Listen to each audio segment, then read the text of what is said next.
yung binabanggit ninyo ng mga CCTV cameras na yan, doon po sa pinangyarihan mismo ng putukan, yung pong pintuan na iyon, nasaan po ang CCTV doon?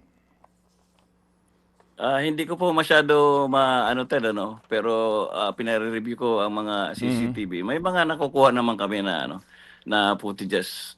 Pero hindi ko Okay. po masabi ngayon kasi hindi ko naman na-review pa lahat. Marami po Opo. 'yan eh. Opo, Kasi opo. hindi lang po doon sa area na 'yun ang presence na nakita namin. Mhm. Marami po sa ibang floors, mayroon din po silang mga tauhan. Mhm. Sa ground floor, sa Opo. fifth floor, marami po. Ted, hindi ko Opo, po opo. masabi Yes, ngayon sir. dahil Yes, sir. mahaba po yung CCTV na re-reviewin namin. Opo, yung nga po. Pero yun ho, di ba ho, doon sa kung saan po nandoon yung mga media, di ba yung dulo ng second floor na iyon, yun po ay merong bridge papunta mismo sa area ng GSIS, tama? Tama po, Ted. Okay, opo. Yung bridge na iyon, nasaan ang pinto? Before the bridge or after the bridge? Ang bridge kasi ito yung open area na ito, Ted, ano? Tapos sa magkabilaang side po, may mga pinto po kami, may emergency exit po. So sa labas po ito. Ang pinto po ay before the bridge. Ang pinto ay before the bridge. Sino ang may hawak ng susi noong pagbubukas ng pinto papunta doon sa bridge? Ted, emergency exit po ito. So wala po itong susi. Tinutulak lang po ito from the inside. Okay, so meaning ito ho ay emergency exit na maaring dinadaanan din po ng mga kawani ninyo papunta doon sa bridge kung saan po may kantin din yung GSIS.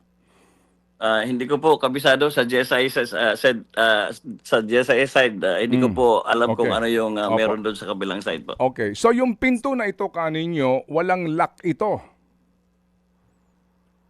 Wala pong lock from the inside po. Pwede po yung itulak na ito kasi fire exit po ito. Ted, ano? Kung magkakaroon ng sunog, itutulak lang po ito from the inside. Mabubuksan na po. Sige. Nung ho ba kayo pumunta doon sa dulo ng second floor, kayo ho ba ang nagtulak ng pinto papunta doon sa bridge? Kami po ang nagbukas sa Ted. Dahan-dahan po, sinilip po namin sila at doon po namin na confirm na meron pong armed individual sa Okay. sa area na Okay. kasama na po sa Okay. sa Senado. Opo. Yung pong area po kung saan kaninyo naispatan ninyo ang mga armado ito ng kalalakihan, NBI agents na human na-confirm ninyo? Nakikita po namin yung uniforme nila at saka nung pag-challenge naman namin nagpakilala din po sila na NBI agents. Opo, opo. Kaya po nagbigay po kami ng verbal warning na Opo. ibaba nila yung mga Sige. baril nila. Opo. So sige, pagpasok niyo po ng pinto, dahan-dahan yung tinulak. Yung area po kung nasa saan ang mga NBI agents, anong area ito? Ito ba ay common area for GSIS and Senate? Ito ho ba ay area Senate area na po ito, Ted. Sigurado po ako, sinisigurado ko sa kanila na Senate area po ito. Kahit magkaroon po tayo ngayon ng common inspection, ituturo ko po kay Director Matibag na Senate area po ito. Alright. So nung pong inyong nakita itong mga NBI agents na ito kaninyo, as you claim ay Senate area na, yung pong mga tinamaan na mga salamin, nasaan po banda iyon at saan ano po ang actual na ginagawa ng mga ahente nung sumilip kayo? Hindi po nila, Ted, kami nakikita, no? Kami po ang unang nakakita sa kanila. Kaya kung gusto po namin silang barilin, siguro, naubos po namin sila siguro, Ted, kung gusto po talaga namin silang barilin. Ilan po ba sila? Yung ako po personally, Ted, nandun po ako sa tatlo po kami na nandun nagsisilip. Ako personally nakita ko mga dalawa hanggang tatlong tao po ang nakikita ko.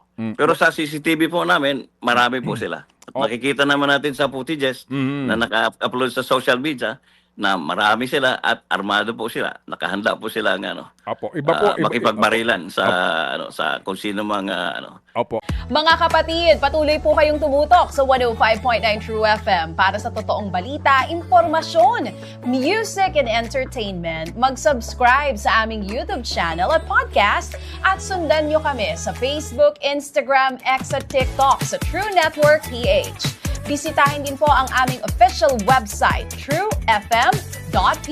At panoorin din kami sa True TV Signal, Channel 19. Kami po ang 105.9 True FM.